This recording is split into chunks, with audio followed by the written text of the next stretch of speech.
Também gostaria muito de concluir esse capítulo aqui. Como eu sempre tenho falado, nós estamos nos últimos dias e é necessário que seja falado a respeito dos últimos dias, principalmente dos perigos, amém, irmão? E um dos livros a quais Deus quis falar mais foi o livro de Apocalipse.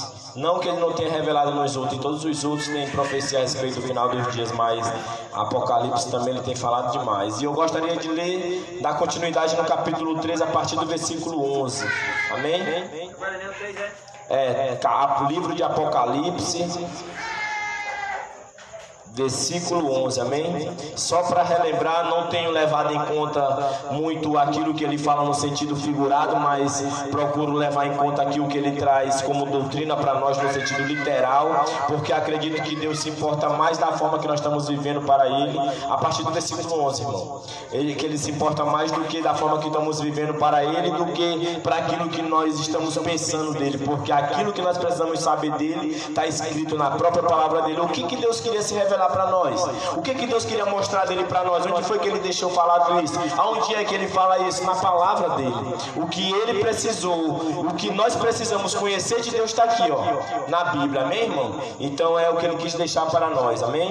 Vamos lá, a partir do versículo 11 diz assim: vi ainda outra besta emergir da terra, possuía 2 chifres, parecendo um cordeiro, mas falava como dragão. Amém, irmão? E aqui no versículo 13, lá nos primeiros versículos, ele viu emergir uma besta, amém? Qual possuía 10 chifres, se eu bem me lembro, e tinha 7 cabeças. Essa outra aqui, porém, ela vai ter 2 chifres, ela vai ter apenas 2 chifres. Que chifre, trazendo para a nossa linguagem, nós já entendemos que é o poder, amém, irmão? Então, ele está falando que viu emergir uma besta nos últimos dias da volta de Jesus, com 2 chifres, com 2 poderes, parecendo um cordeiro, mas falava como dragão. O que nos traz a lembrança hoje? O que nos traz a lembrança? Parecendo como um cordeiro, mas falava como dragão. Traz claramente a lembrança hoje de uma pessoa que se diz ser um cristão, ou que se diz ser um pregador da palavra, não é isso, irmão? Que vem usando o nome de Jesus, que vem usando a palavra de Deus, não na íntegra, lógico que uma hora ou outra ele tem que negar a palavra de Deus, mas que ele vem se vestindo como cordeiro. Ele vem, você olha para ele e fala, ele é um homem de Deus, mas quando ele abre a boca, diz a palavra de Deus aqui, ele fala como dragão. Quem é o dragão, irmão? No Apocalipse, o dragão, ele é a antiga serpente, a saber, o diabo ou Satanás, amém, irmão? É uma pessoa, não é uma pessoa de carne e osso feito eu e você, mas é uma pessoa por o fato de que ele tem a consciência, ele fala, ele tem a consciência de tudo que ele pode fazer, amém, irmão? Ele é como que fosse um anjo, mas um anjo caído. Na realidade agora é um demônio. Então quem é o dragão? É Satanás. Os irmãos que tem dúvida a respeito da doutrina sobre isso, necessário é que nós venhamos aprender da palavra de Deus, mas eu creio que os irmãos já entendem isso, amém? Então ele vem como um cordeiro, mas quando ele fala como dragão. Então qual é o cuidado que nós precisamos ter no último dia, irmão? É que vai aparecer por aí, e já é verdade que está aparecendo, muitas pessoas que parecem o cordeiro, mas quando eles abrem a boca, a gente percebe facilmente que eles são dragão. Por quê? Porque apesar de ele vir no nome de Jesus, apesar de ele vir no nome do Senhor dos Exércitos, apesar de ele vir usando a Bíblia, quando ele abre a boca, ele fala tudo que não está na Bíblia. Amém, irmão? Por exemplo, uma pessoa que vem usando o nome de Jesus para dizer que você tem que ser rico nessa terra, com toda certeza ele não está ensinando aquilo que Jesus está falando, mas ele está ensinando aquilo que o dragão ensinou. O que foi que o dragão ensinou? O dragão chegou para Jesus e falou, se prostra aos meus pés, que tudo isso aqui eu te dou. Ou seja, tu vai ficar rico. Adora o dragão e tu vai ficar rico.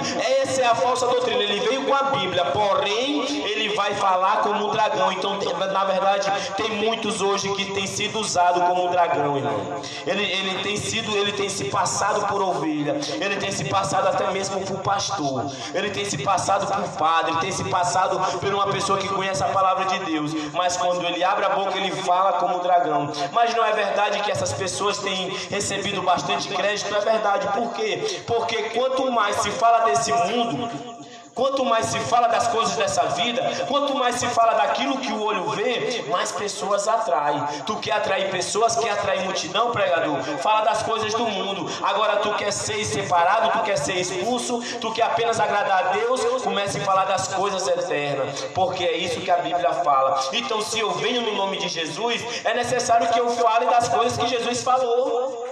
Se eu sou fiel à palavra de Deus, eu vou falar aquilo que a palavra de Deus ensina, e não usar alguns versículos isolados, um pouquinho aqui, um pouquinho ali, para distorcer a palavra de Deus. E é isso que tem acontecido, e muitos têm caído nesse golpe de olhar para alguém e ver: olha, aquele cara está usando a Bíblia, ele está vindo no nome de... olha, ele tem até a carteirinha lá de membro, ele tem a carteirinha lá de uma autoridade religiosa. Não é verdade, irmão? Mas você não tem que ter cuidado apenas em ver a aparência, porque ele vem como cordeiro, mas quando ele abre a boca, é nisso que você tem que observar. E a verdade é que muitos de nós, irmãos, não temos se preocupado em procurar ver e saber, julgar aquilo que está sendo falado no nome de Jesus. Mas isso é importante, isso é fundamental para um cristão. O cristão, ele tem que julgar aquilo que está sendo falado. O Espírito Santo, falando pela boca de Paulo, disse: quando um profetizar, os outros façam o quê? Julgue a profecia, amém, irmão? E é isso que nós precisamos fazer. Se tem alguém profetizando, nós temos que julgar a profecia. Se eu estou pregando a Bíblia, você tem que olhar e julgar aquilo que eu estou falando. Se está de acordo com a Bíblia, amém, glória a Deus. Vamos conhecer mais de Deus, vamos ter uma intimidade com Deus, vamos aumentar nossa comunhão com Deus. Mas se o que eu estou falando, não somente porque eu estou usando a Bíblia, não somente porque eu li um versículo da Bíblia que vai ser verdade, mas tem que ver se está de acordo com a Bíblia. E se o que eu estou falando está dentro da Bíblia, amém, vamos crescer com Deus. Mas se não está dentro da Bíblia, precisa ser cortado, amém, irmão? Precisa ser julgado, precisa ser analisado, e precisa ser eliminado e expulso do meio do povo de Deus. E é isso que nós precisamos fazer, como está escrito lá em Judas. Judas vai e fala pelo Espírito Santo: é necessário que nós venhamos batalhar pela fé que uma vez nos foi dada. E se nós cristãos não batalhar, ficar só dizendo: é com ele Deus, ou ficar dizendo: não julgueis para não ser julgado, e ignorar outra parte do versículo que diz: tira a primeira trave do teu olho para tirar então o cisco que está no olho do teu irmão. Mas se tu tirou a trave que está no teu olho, irmão, se tu já tirou, tu tem toda a autoridade para ir lá tirar o cisco do olho do teu irmão, porque se Deus não te usar para tirar, quem vai tirar, irmão? O espiritual faz Deus, os de dentro da casa de Deus, quem julga é nós. Julgai os de dentro da casa, porque os de fora julgo eu, diz Deus. Está escrito lá em 1 Epístola aos Coríntios, capítulo 2, amém, irmão? Então é isso. Versículo 11 de Apocalipse diz: vi outra besta emergir da terra, possuía 2 chifres, parecendo com um cordeiro, mas falava como um dragão. E eu vou lhe dizer, irmão, já existe muitos dragão no meio da cristandade. Já existe muitas pessoas se parecendo com um cordeiro, mas quando eles abrem a boca é como um dragão. E veja bem, observe bem uma coisa aqui, irmão. Não é quando ele fala que abre a boca e fala como um dragão, não é porque ele está falando alto, não é porque ele está gritando: aquele cara está parecendo um dragão. Olha o jeito que ele está falando, ele está falando tão alto, ele está falando de uma forma tão bruta, ele está falando de uma forma tão feroz, ele está falando que é um dragão. Não é isso, irmão. É as palavras que está sendo dita, é a doutrina que está sendo ensinada. É com essa doutrina que nós precisamos se preocupar. É essas doutrinas, essas palavras que nós precisamos julgar. É disso que ele está falando. Não é a forma da pessoa se expressar, não é minha roupa, não é o meu anel que eu tenho, não é meu estudo que eu tenho, é aquilo que eu estou falando, amém, irmão? É isso que é necessário, e que nenhum de nós venhamos ignorar, se não acreditar na palavra de Deus e analisar como ele está dizendo aqui, amém? Porque se Deus deixou escrito na sua palavra, irmão, é porque ele queria nos advertir. Não era para mim abrir a boca e dizer hoje: eu sei que vinha a besta e ele tinha 2 poderes, está aí a besta, eu sei disso. Não é para mim me exaltar, não é para mim me apegar com os estudos e começar a inchar minha cabeça de tanto estudo e esquecer de orar e vigiar a Deus, e esquecer de viver e praticar aquilo que Jesus ensinou, como ele mesmo disse: meu pai, minha mãe, meus irmãos, é todo aquele que ouve as minhas palavras e as pratica, amém, irmão? Vamos dar continuidade no versículo 12, que vai dizer assim: e exerce toda a autoridade da primeira besta na sua presença. Faz com que a terra e os seus habitantes adorem a primeira besta cuja ferida mortal fora curada. Também opera grandes sinais de maneira que até fogo do céu faz descer a terra diante dos homens. Aleluia, amém, irmão?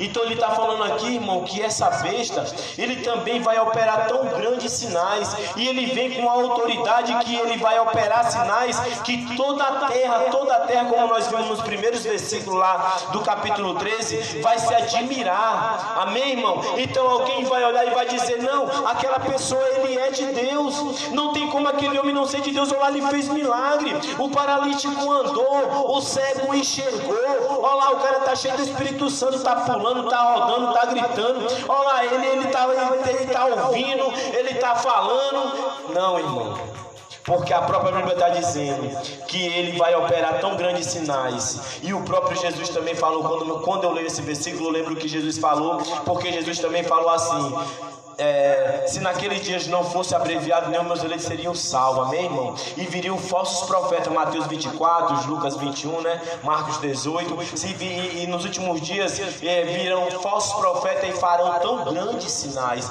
E isso não está acontecendo, irmão? Isso não está acontecendo. Se você abrir um canal para assistir hoje de televisão que ele se diz ser cristão, você vai ver lá que o testemunho não é eu me converti, não é Deus mudou minha vida, hoje eu não tenho mais apegado a isso aqui, agora eu estou apegado às coisas do céu, eu vendi o que eu tinha e dei para os pobres. Não é esse o tipo de testemunho. Mas não é isso que Jesus manda fazer. A Bíblia fala claramente em Lucas capítulo 12, versículo 33: pega o que tu tem e vende e dá para os pobres. Mas quando alguém vai dar um testemunho, ele não vai dar o testemunho que ele pegou o que ele tem e deu para os pobres. Ele vai dar o testemunho do que ele ganhou mais. E isso tem acontecido constantemente. E esse é o tipo de sinal que o falso profeta tem feito. Esse é o tipo de sinal que a operação do erro, o qual é o mesmo espírito que operará na besta quando ela vier, é esse mesmo espírito que já está operando hoje, preparando o povo já para a vinda da besta. Eles não vão ser rejeitados. Uma pessoa que está acostumada hoje com tanta mentira, tanto engano acerca da Bíblia, não dentro da Bíblia, mas acerca da Bíblia, está acostumado com tanto engano, ele vai receber essa besta, ele vai adorar essa besta, não vai ter dificuldade. Essa besta não vai ter dificuldade. Ele não vai pegar uma arma e dizer: olha, cristão, agora eu vou matar vocês, se vocês não me adorar, eu vou matar vocês. Não. E quando ele começar a falar das coisas do mundo, devido ao cristão, não o cristão verdadeiro, não a noiva de Cristo, mas os que levam o título de cristão, que se diz ser cristão, essas pessoas que não vivem realmente a lei de Cristo, eles vão se enganar facilmente. Eles vão falar, quando o cara abrir a boca e disser assim: olha, venha, me segue aqui porque eu sirvo a Deus e vocês vão ser ricos, eles vão facilmente. Vem aqui, me segue, eu tenho um milagre para vocês, eles vão correndo. Vem aqui, me segue, eu tenho promessas na sua vida, e eles vão correndo, porque eles estão preocupados com aqui e com agora. Eles não estão fundamentados na palavra de Deus, eles não estão fundamentados em Jesus Cristo, eles estão fundamentados nas coisas desse mundo, estão fundamentados naquilo que o olho pode ver. Mas a palavra de Deus diz que nós cristãos verdadeiros devemos estar de olho nas coisas terrenas, porque para começar nós nem somos cidadãos da terra, nós somos cidadãos do céu, e a nossa expectativa deve ser eterna. E quando eu perco esse foco, irmão, quando nós cristãos perdemos esse foco, é aí que começa a morte dele. É aí que começa a morte espiritual. É aí que ele começa a adoecer espiritualmente e não percebe. É aí que ele começa a enfraquecer espiritualmente e não está percebendo. Porque ele começou a olhar para as coisas desse mundo. Porque ele começou a olhar para aquilo que o ímpio possui. Ele começou a olhar para aquilo que o ímpio está tendo. E ele não está tendo. Enquanto a Bíblia diz que nós não vamos ter nada mesmo aqui na terra, nós vamos ter algo no céu. E alguém pode olhar para mim e dizer: irmão, esse tipo de pregação é uma pregação de pessoa derrotada. Como já falaram para mim. Já falaram, a pessoa olhou para mim e disse: olha, esse tipo de pregação que vocês pregam é uma pregação de pessoas derrotadas. Mas a Bíblia diz que nós somos vitoriosos. Como pode tu com esse tipo de pregação? E eu digo: o que eu estou falando está na Bíblia ou não está? Porque para começar, a vitória que Deus fala na Bíblia é a vida eterna. A vitória é a vida eterna. Que vitória é essa terrena? Essa vitória é passageira? Como um Deus eterno vai me dar uma vitória passageira? Vamos supor, como eles mesmos dizem: ah, eu ganhei um carro, agora isso é vitória. Agora eu tenho saúde, isso é vitória. Aí eu estou com uma doença mortal aqui agora, e Deus vem e me cura dessa doença mortal. Como eu posso dizer que isso é vitória? Que eu, ou com essa doença ou sem essa doença, eu vou para a areia. Que vitória fracassada é essa? Então isso não é vitória, vitória é vida eterna. E essa aqui não é uma pregação fracassada. Essa aqui é uma pregação verdadeira, segundo o mesmo Jesus pregou. É pregação de vida eterna. E se tantas pessoas que se dizem cristão estivessem vivendo de forma como a Bíblia diz, olhando para a eternidade, com foco na eternidade, apenas na eternidade, vivendo aqui, cumprindo o seu ofício como trabalhador, como filho, como marido, como mulher, como esposo, cumprindo com o seu ofício, mas fazendo tudo para a glória de Deus, pensando em Deus, glorificando a Deus com o seu olhar, com o seu ouvir, com o seu pensar, com o seu falar. Se todos aqueles que se dizem ser cristão vivessem dessa forma, irmão, talvez não tivesse tanta gente no meio da cristandade como nós temos hoje. 115 milhões, né, no Brasil. Talvez não tivesse tanta gente, mas aquele pouquinho que tinha, irmão, que teria, seria o verdadeiro remanescente de Deus. Seria o verdadeiro povo a qual Deus quer que adore Ele em espírito e em verdade. Porque nada nessa terra, nada nesse mundo ia tirar o foco dele, que é conhecer Deus. Ninguém não deve querer ir para o céu porque o céu é bom. Ninguém deve querer ir para o céu porque o inferno é ruim. Você deve querer ir para o céu porque você ama a Deus, porque você conhece a Deus e você quer ver esse Deus pessoalmente. É essa a intenção verdadeira. Porque se eu quero ir para o céu com medo de ir para o inferno, ou porque o céu é um lugar bom, isso se torna ou um medo ou um interesse. E nenhum dessas duas coisas é fruto do Espírito Santo. Mas o fruto do Espírito Santo é amor, bondade, benignidade, mansidão, paz, alegria e todo esse tipo de sentimento. Esses 9 frutos, quais se encontram lá em Gálatas, capítulo 5, versículo 23 e 24, são frutos eternos, irmão. Não se compara ao sentimento do homem. O amor de Deus não é que nem o amor do homem. A paz de Deus não é que nem a paz do homem. A alegria de Deus não é que nem a alegria do homem. E nós precisamos entender isso. Ah, irmão, mas estão dizendo aí que essa pregação é de gente fracassado, que está levando a vida aí e não está adquirindo riqueza. Eu não me importo. Eu não me importo. Eu me importo com o que Jesus está falando, com o que a palavra de Deus está dizendo. Porque a própria Bíblia diz: para tu que quer ter um sermão vitorioso, para tu que quer ter um sermão de uma vida de vitória aqui na terra, a própria Bíblia diz que adianta o homem ganhar o mundo inteiro e perder a sua alma. O que adianta a tua vida todinha cuidando da tua saúde, cuidando do teu corpo, cuidando do teu dinheiro, da tua roupa, da tua vestimenta, da tua educação, e no final, e daqui a 100 anos, onde é que vai estar? Onde é que vai estar esse teu dinheiro? Daqui a 100 anos, onde é que vai estar essa tua alegria? Onde é que vai estar essa tua paz terrena? Onde é que vai estar essa tua roupa? Para onde é que vai essa tua educação? Vai ficar aqui na terra, irmão. Mas aquilo que você semeia para Deus, ela é eterno, vai junto contigo. Em Apocalipse diz: as nossas obras, a obra boa, a qual nós só fazemos pelo Espírito Santo de Deus, que é bom e habita em nossa vida, essa obra ela nos segue, ela vai nos seguir para a volta de Jesus, ela vai nos seguir lá para o céu. Mas essas obras terrenas, a qual você julga ser uma vida verdadeira, a qual você julga ser uma vida vitoriosa aqui na terra, ela vai passar, irmão. E a pergunta é: para quem nós encomendamos a nossa alma? Porque se foi a Jesus, andemos como Jesus ensinou, irmão. E essa é a doutrina de Cristo. E essa é a vida verdadeira, amém, irmão? Então a besteira vir fazer grandes sinais. Não são poucos sinais, mas são grandes sinais, irmão. E por que é necessário, irmão, pregar tanto sobre isso, irmão? Sabe por que é necessário, irmão? Porque o fim se aproxima, nós já estamos no fim. Nós já estamos no fim, irmão. Veja bem, Jesus está voltando. Quanto mais você viver aquilo que a palavra de Deus está nos ensinando a respeito do final dos tempos, vigiar e orar, quanto mais você tiver o foco verdadeiro, que é a eternidade, quanto mais você alicerçar sua fé naquilo que de fato é a verdade, a palavra de Deus, a qual nos limpa e nos lava todos os dias, mais fácil vai ser para você prosseguir nos caminhos do Senhor. Lembre apenas de uma coisa, irmão: é para aqueles que perseverar até o fim. não é para aqueles que vão desistir no meio do caminho, irmão. É para aqueles que perseveraram até o fim, amém, irmão? Olha o que ele diz no versículo 15: e lhe foi dado a comunicar fôlego à imagem da besta, para que não só a imagem falasse, como ainda fizesse morrer quantos não adoraram a imagem da besta. E todos, eu queria só parar aqui no 15, já eu continuo 16. Em relação a essa imagem da besta, a qual diz aqui em Apocalipse 13, muitas pessoas dizem que tem uma especulação a respeito dessa palavra, que vai ser uma imagem, tipo aí uma imagem de barro, e aí essa besta vai vir, né, e vai soprar na narina dela, como Deus soprou na narina de Adão, e aí ele vai passar a viver, a imagem vai começar a falar. Esse é o raciocínio de algumas pessoas, e eu não descarto, como eu não descarto nenhum tipo de raciocínio escatológico, a não ser que esteja na extra Bíblia, amém, irmão? Mas segundo eu posso ver, eu não estou limpando, nem quero que você acredite como a principal verdade. Segundo eu estou vendo, a minha opinião a respeito dessa besta aqui não é uma imagem de barra a qual ele vai soprar. Essa besta aqui, a qual ele está falando aqui, irmão, nada mais é do que um robô, irmão. Inteligência artificial. É isso, ele vai dar fôlego à besta. E eu lhe pergunto, já não estão dando fôlego à besta?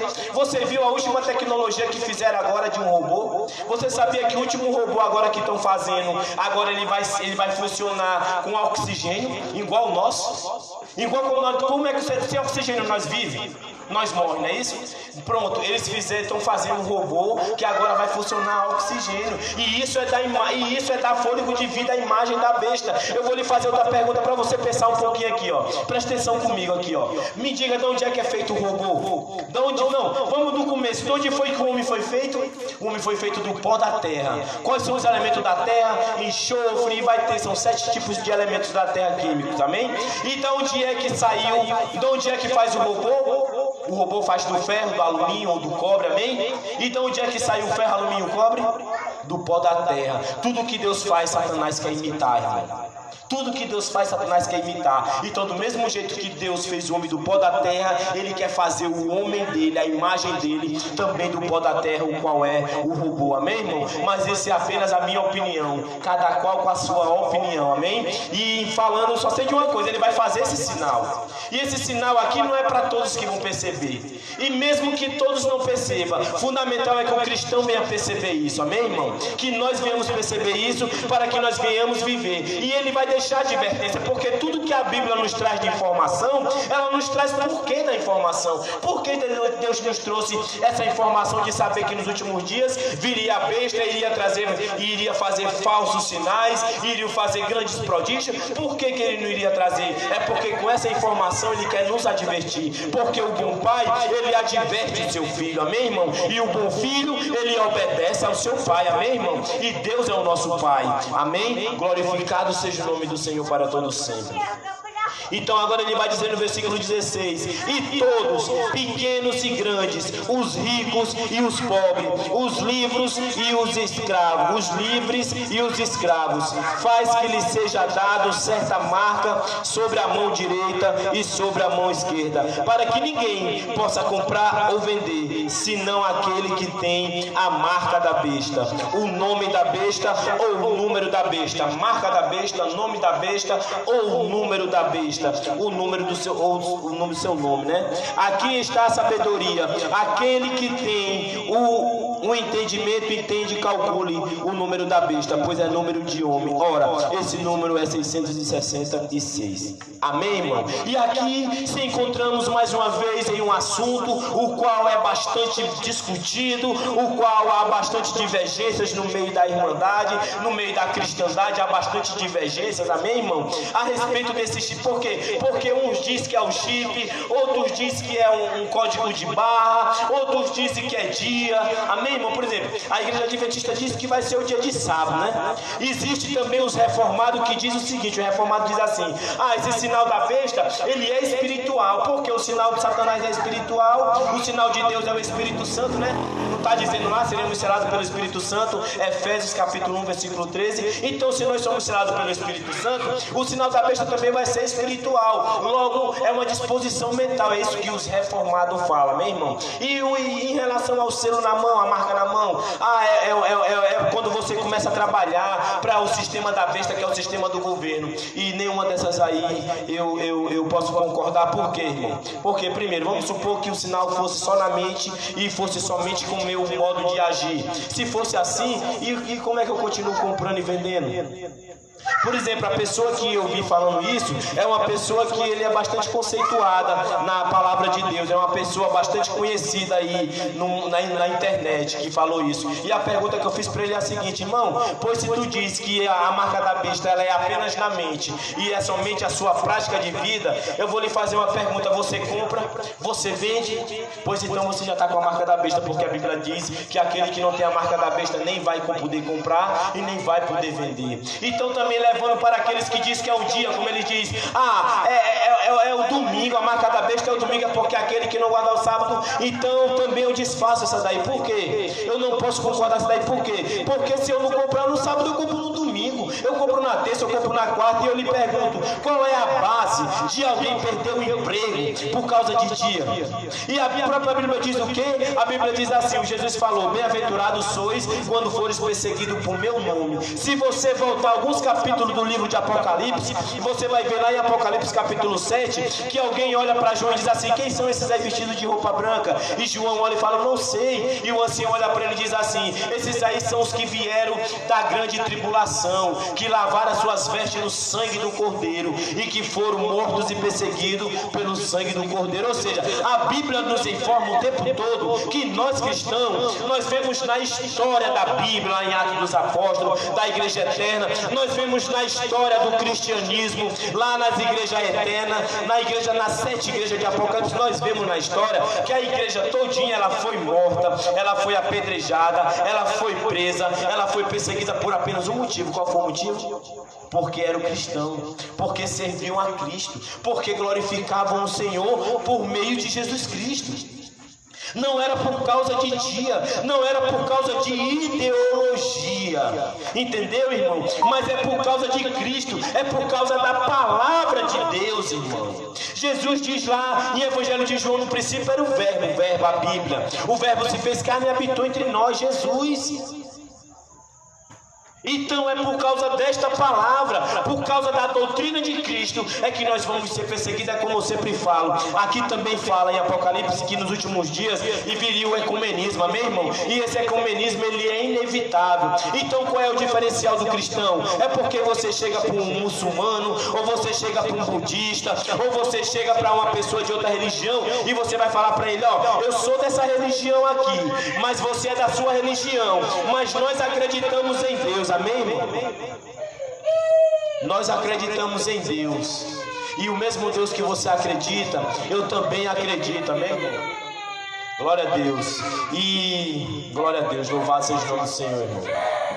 E esse mesmo Deus, irmão, que ele acredita, ele vai dizer que é o mesmo Deus que você está servindo também. E nenhuma outra religião vai ter dificuldade em reconhecer isso. Se você chegar para alguém que é espírita e disser para ele: ó, eu sirvo a Deus e eu acredito que tem só um Deus, ele vai dizer: eu também sirvo a Deus e acredito que tem só um Deus, porém eu busco Deus por meio do Evangelho de Allan Kardec. E você busca por meio de Cristo. Você vai chegar para o budista, ele vai dizer: não, eu acredito que tem só um Deus, mas eu sirvo a esse Deus por meio da doutrina de Buda. Se você chegar para o Islã, ele vai dizer: eu acredito que tem só um Deus, mas eu sirvo esse Deus por meio da doutrina de Maomé. Ela é quem está certa. Se você chegar para qualquer religião, mas o cristão não.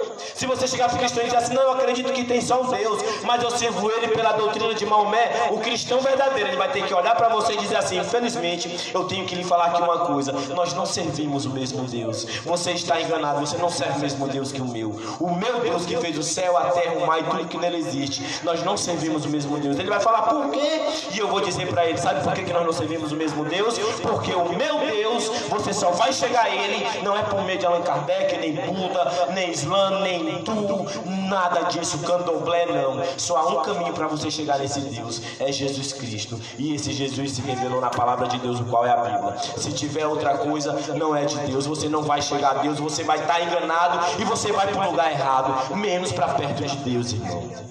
E aqui está a intolerância do cristão, irmão. E aqui você vai ser chamado de intolerante. E aqui está a perseguição. E aqui está a perseverança dos irmãos. Essa aqui é a perseverança. Porque mesmo que alguém venha querer te matar, como ele diz no versículo 10 aí de Apocalipse 13, mesmo que alguém venha te levar para a espada para matar, você vai morrer, mas você vai continuar confessando a sua fé. Confessar a fé não é falada. Muitas pessoas dizem: eu já tenho Jesus, ele já é meu Senhor. Por quê? Porque eu fui lá na frente e confessei Senhor Jesus como meu Senhor e Salvador. Não, o amor, a fé não é falada, ela é praticada. Jesus não olhou para ninguém e diz: eu amo vocês. Quem fala isso é prefeito para se candidatar, quem fala isso é governador. Eu amo vocês, meu povo. Jesus não, Jesus foi lá na cruz e morreu.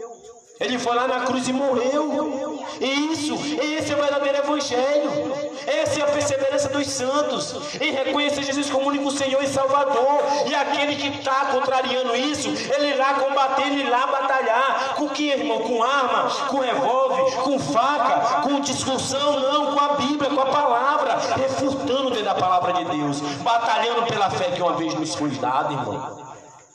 E quem é que está na nossa frente? Jesus. O que é que ele fala lá no 1 João capítulo 3? Ele diz: maior é quem está em nós do que quem está no mundo, para ser rico, para ganhar emprego, para trabalhar, para comer bem, para se casar. Não, maior quem está em nós do que quem está no mundo, para vencer os falsos profetas. Esse é o contexto, está lá escrito, leia lá 1 João capítulo 3, é o capítulo todo que tu vai chegar lá. E é isso que nós precisamos entender. E essa é a nossa perseverança. E ele está dizendo aqui que vai ser um sinal a qual vai vir sobre toda a terra, a qual eu acredito sim, que é um sinal não apenas religioso e nem apenas espiritual, mas é um sinal religioso, espiritual, político e sistemático, irmão, a qual o homem não vai poder comprar e nem vender. Eu lhe pergunto aqui uma coisa: sem documento tu trabalha? Sem documento tu faz o cartão de crédito para fazer compra? Aí o cara vai dizer: não, sem um documento eu não trabalho, porque eu preciso da carteira de trabalho, e se eu trabalhar vai ser avulso. Sem documento eu não me cadastro no banco, sem documento eu não abro uma conta de banco, sem documento. Mas eu posso viver sem documento como? Eu começo a trabalhar avulso, ganho meu dinheiro e vou comprando minha comida. Então o cara vive sem documento, mas o cara vive sem o dinheiro. E o outro vai dizer: eu posso viver sem o dinheiro físico, porque eu posso simplesmente pegar o meu dinheiro que está na minha conta bancária e viver só comprando no cartão. E eu posso viver sem o dinheiro físico. Então dá para viver também. É verdade, dá para viver. Então a pessoa vive sem o dinheiro, vive sem o cartão e vive sem o documento. Agora faz uma junção de tudo isso aí. Faz uma junção de um documento, um cartão, uma posição social apenas. O que é isso, irmão? Junta tudo isso, irmão, em apenas um sinalzinho, um sinal, seu dinheiro, seu documento. Aonde você chegar numa bodega, uma bodeguinha, bodega aqui em Camusim, aqui no Ceará, para quem está assistindo e for de fora, é uma vendazinha, uma vendazinha de esquina. Um comérciozinho pequeno de esquina, você chegar em um comérciozinho, onde hoje não tem uma máquina ainda no cartão. Quando chegar nessa época aqui da besta, do sinal da besta, até esses comérciozinhos vão ter que ter esse sinal. Eles vão ter que ter essa marca, porque você só vai poder comprar um bombom se você tiver a marca da besta. Você só vai poder comprar. E isso não é para rico, isso não é para pobre. Eu lhe pergunto: quem é que usa o dinheiro? É só o rico? É só o pobre? É só o livre? Ou é o solto? Quem é que usa? Todos usam o dinheiro. Todos usam documento. Então, com toda certeza, essa marca, ela é um sistema. Ela é sim um sistema, irmão. Ela é uma marca espiritual, mas também ela é uma marca física. E também ela vem política, não apenas religiosa. Então não vamos deixar se enganar. Mas irmão, ultimamente surgiu tanta falsa doutrina. Uns dizem que vão ser perseguidos por causa de dia. Outros dizem que vão ser perseguidos pela ideologia. Outros dizem: não, irmão, fico com a Bíblia. A Bíblia diz que eu vou ser perseguido pelo nome de Jesus. A Bíblia diz que eu vou ser perseguido pela palavra de Jesus, pela palavra de Deus. Está aqui, é bíblico. Todos os cristãos morreram porque confessaram Cristo, porque viveram que nem Cristo, porque andaram que nem Cristo, porque ensinaram que nem a Cristo. E hoje nós temos essa escolha também, irmão. E essas falsas doutrinas é necessário que venha. Mas muito pouco dessas pessoas que já estão alienadas nesse sistema religioso de hoje não vão colocar a marca da besta quando chegar. Porque assim que chegar a marca da besta, eles vão botar. Porque o primeiro que vai botar a marca da besta é em quem ele está alicerçado. Quem é, irmão? A igreja dele. Se tu tiver alicerçado em mim, tu vai botar a marca da besta. Mas se tu tiver alicerçado na Bíblia, não. Se tu tiver alicerçado na placa da igreja, tu vai botar a marca da besta. Mas se tu tiver alicerçado na Bíblia, não. Se tu tiver alicerçado no teu dinheiro, tu vai botar a marca da besta. Se tu tiver alicerçado na Coração Vitória, em casa, em coisa boa, em piscina, em saúde, tu vai botar a marca da besta. Mas se tu tiver alicerçado na vida eterna, na eternidade, em Jesus Cristo, em Deus, tu não vai botar a marca da besta. Porque ainda que tu não possa comprar e nem vender, tu está preocupado em ir para o céu e não preocupado em ficar aqui na terra sem comprar ou sem vender, ou até mesmo ser morto. Porque assim tem sido com os cristãos ao redor do mundo inteiro. E assim foi com a igreja eterna, a igreja lá no começo. Amém, irmão? E esse sinal ele vai vir, irmão. E esse sinal ele vai vir, mas a operação que vai trazer esse sinal, a operação que vai operar na besta para trazer esse sinal, ela já está operando no meio. Não digo nem no meio do ímpio. Sabe por quê? Porque o ímpio não vai ter dificuldade. De repente é esse chip. Pode ser o chip. E qual é o ímpio que não vai botar? Presta atenção. Com esse chip eu vou botar ele aqui, ninguém vai mais me roubar meu dinheiro. Eu não preciso andar com a carteira cheia de documento, porque está aqui, ó. Eu não tenho medo mais de ser sequestrado, porque se eu for sequestrado, eu sou rastreado. Eu já não falo nem de privacidade, né, irmão? O ímpio vai botar, ele não vai ter dificuldade, porque isso vai ser uma facilidade. Isso vai trazer segurança para ele. Então, em tudo que o homem tem querido aqui nessa terra é segurança. Por isso a Bíblia diz: quando andarem dizendo paz e segurança, eis que vem repetindo a destruição. E é isso que está acontecendo hoje. Então o ímpio, ele não tem dificuldade, nem terá dificuldade em receber a marca da besta. Mas nós cristãos, nós poderíamos ter uma dificuldade se nós não tivéssemos alicerçados na palavra de Deus. Mas para você que está alicerçado em igreja, para tu que está alicerçado na doutrina do homem, nos 10 mandamentos da igreja, na doutrina no que tem que vestir, calçar, comer, andar, para tu que não está alicerçado nessa palavra, qualquer um vem aqui para tu ler um versículo e te engana, para tu que não se alicerçou no Espírito Santo, para tu que não ama a Deus, ei meu amigo, tu vai botar facinho, porque o primeiro que vai mandar tu botar é a tua igreja. Como eu já assisti vídeo aqui, o cara dizendo: para que eu vou discutir sobre isso? Isso é besteirol. Eu convido até os irmãos que estão assistindo a procurar o programa Derrubando as Heresias dos Últimos Dias, que tem no YouTube, canal Pregando a Bíblia. Que lá o último tema foi sobre o arrebatamento e o perigo do arrebatamento. E um dos perigos desse falso arrebatamento é esse aí, a qual muitos deles estão dizendo, essas falsas doutrinas de demônio aí, dizendo: nós não estamos com medo dessa marca da besta não, porque quando a marca da besta chegar aqui, nós já vamos estar no céu. Aí então aí, ó, a marca da besta vai chegar, eles vão botar, porque não se alicerçaram na Bíblia. Aonde é que a Bíblia está dizendo que tem arrebatamento antes de marca de besta? Aonde é que a Bíblia está dizendo que tem arrebatamento antes de grande tripulação? Aonde é que a Bíblia fala isso? Ele usa um versículo isolado e entra na mente do povo, a qual confia cegamente nesses lobos, desses dragão disfarçado de ovelha. Estão lá vestidos como ovelha, mas quando começa a falar como dragão, isso é besteira, nós não tem que se preocupar não, com a marca da besta foi, Jesus botou na Bíblia de graça, foi de graça, não foi? Ele deixou aqui, ele mandou o João, revelou para João que ia ter a marca da besta de graça, não era para nós saber não, foi para os ímpios, foi para os ímpios que ele revelou aqui, é brincadeira. E aí um bocado de menino na fé cai lá no golpe, vai lá, acredita. Então aí vão ser enganados, vão ser julgados, vão ser condenados, porque não quiseram nada com Deus, quiseram com o homem, preferiram status, preferiram a glória do homem. E nós temos essa escolha, irmão.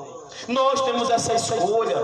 Nós cristãos, nós não podemos levar Deus de qualquer jeito, não. Nós temos que amar Deus. Temos que servir a Deus, irmão, da forma que Ele quer que nós venhamos servir. E esse sinal vai vir, irmão. E falando nesse sinal, irmão, para encerrar aqui a minha oportunidade, leia aí no capítulo 14, passa apenas uma folha, na terceira voz, no qual é a partir do versículo 9. Capítulo 14, só vira uma folha aí da Bíblia aí, amém? A partir do versículo 9, ele vai dizer assim, ó: seguiu-se a estes outro anjo, o terceiro dizendo em grande voz: se alguém adora a besta e a sua imagem, e recebe a sua marca na fronte ou sobre a mão, também esse beberá do vinho da cólera de Deus, preparado sem mistura do cálice da sua ira, e será atormentado com fogo de enxofre diante de todos os santos anjos e na presença do Cordeiro. A fumaça do seu tormento sobe pelos séculos dos séculos, de dia e de noite. Aleluia. Nem de dia e nem de noite os adoradores da besta e da sua imagem, quem quer que receba a marca do seu nome. Aqui está a perseverança dos santos, os que guardam os mandamentos de Deus e a fé em Jesus Cristo. Aleluia. Aqui está a perseverança, irmão. E alguém desde agora, eu quero antecipar, que pode me dizer: ah, irmão, e esse mandamento aqui de Deus e a fé em Jesus Cristo, esse mandamento de Deus é aquele lá, os 10 mandamentos. E eu vou te dizer, leia 2 Coríntios capítulo 3, que você vai ver quem trouxe a lei na íntegra foi Deus. Foi Deus através de Jesus Cristo. O mandamento que Jesus fala está escrito lá no Evangelho de João capítulo 15. Ele diz lá: os meus mandamentos é esse, é mais uns aos outros como eu vos amei.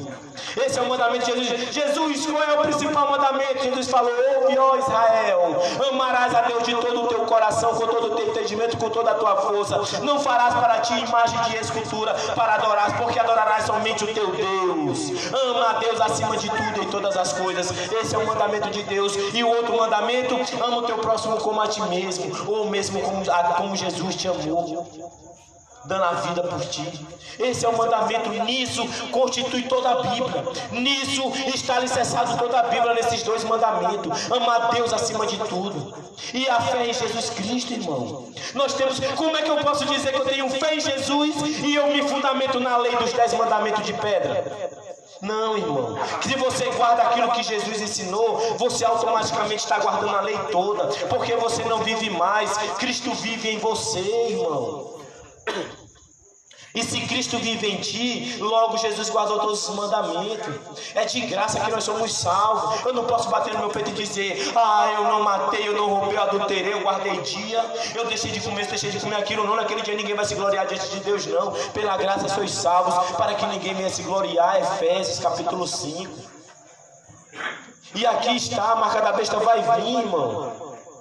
Ele vai falar aqui, ó, interessante, ó, no 11, ó: a fumaça do seu tormento sobe pelos séculos dos séculos e não tem descanso algum, nem de dia e nem de noite. Os adoradores da besta e a sua imagem, quem quer que receba a marca da besta. Presta atenção. Como pode não ser importante eu pregar isso daqui, irmão? Se quem vai botar o sinal da besta e adorar a besta vai queimar eternamente, irmão. Como eu posso abrir minha boca e dizer que isso aqui é uma besteira, irmão? Como eu posso abrir minha boca e dizer que isso aqui não é importante nós saber? Como eu posso abrir minha boca e dizer: ah, isso aqui não é importante? Tem coisas mais importantes, nós vamos ser arrebatados. Como é que nós vamos ser arrebatados? E a Bíblia diz isso aqui para nós, irmão. Aqui está a perseverança, irmão. Aqui está a perseverança dos santos. Se você for ver, essa perseverança também está lá no versículo 10 também. A perseverança está lá no versículo 10 do capítulo 13, aonde se te levarem para morrer, tu não vai puxar uma arma para matar o cara, não. Como os cristãos aí estão pregando, muitos, alguns que se dizem cristãos estão pregando aí, que é a favor do porte de arma, porque se o cara vier estrombar minha filha, vier estrombar minha mulher, eu não sou abestado não, eu vou matar não, eu morro. Eu prefiro morrer. Morrer na esperança daquele que me matou venha se converter a Jesus. Não sou a favor de porte ilegal de arma. A Bíblia não é a favor de porte ilegal de arma, não, meu amigo. Vá, você está ensinando isso na sua igreja, mas você assuma, seja homem, diga que você é a favor, mas a Bíblia não é a favor. A Bíblia é a favor de você dar sua própria vida pelo seu próximo. É isso que a Bíblia é a favor. E essa é a perseverança dos santos. A perseverança do santo é ainda que chegue esse sinal. Sem ele eu não posso comer, nem comprar, nem vender. Problema, o justo viverá pela fé. E eu quero viver pela fé, aleluia. E essa é a perseverança dos santos, irmão. Mas eu vou lhe dizer aqui uma coisa: somente se tu amar a Deus, somente se tu tiver fé em Jesus Cristo, o suficiente para que essa fé seja evidente, a ponto de tu crer no que Ele falou e obedecer. Porque a fé não é falada, irmão. Eu prego aqui, irmão, na rua. Eu prego constantemente na rua e as pessoas olham para mim, principalmente aquelas pessoas mais velhas, e diz para mim: irmão, eu tenho muita fé. Eu tenho muita fé. E eu digo para ele: como que você tem fé? Se você tem fé em Deus, você não precisa falar. A sua vida mostra isso. Porque como é que alguém abre a boca e diz que tem fé? Tem tempo para trabalhar, estudar, brincar. Tem tempo para a família, tem tempo para a saúde, tem tempo para o lazer, tem tempo para tudo. E não tem tempo para as coisas de Deus. Então essa fé em Jesus aqui não é uma fé falada, é uma fé evidenciada. Não adianta dizer: eu tenho muita fé em Jesus. Ei, eu sou salvo, por quê? Porque eu fui lá na frente da igreja e confessei Jesus como meu Senhor e Salvador. O outro abre a boca e diz: eu sou salvo, por quê? Porque eu aceitei Jesus. Não, irmão. Ninguém é salvo por aceitar Jesus, não. Ninguém é salvo por falar que tem fé em Jesus, não. A gente somos salvos quando essa fé é evidenciada em nós. A gente somos salvos quando essa luz dessa fé passa a habitar dentro de nós. E aí nós somos salvos, irmão. E eu vou encerrar por aqui essa noite, irmão. Estou com a garganta um pouquinho irritada. E eu vou encerrar por aqui esta noite. Também deu para encerrar e concluir o capítulo 13 para a glória de Deus. E aqui eu já agradeço a minha oportunidade. Para você que chegou na live aí na metade, olhe lá do final. Procure entender, analisar o que foi dito. Não julgue o pregador, mas julgue a pregação. Amém, irmão? Essa é a perseverança de todos os santos. Que os irmãos venham perseverar nessa doutrina. Amém? E desde aqui eu já agradeço a minha oportunidade. Os irmãos que estão na live aí pode entrar lá no Facebook do Que Mais Remanescente Gosta. Amém?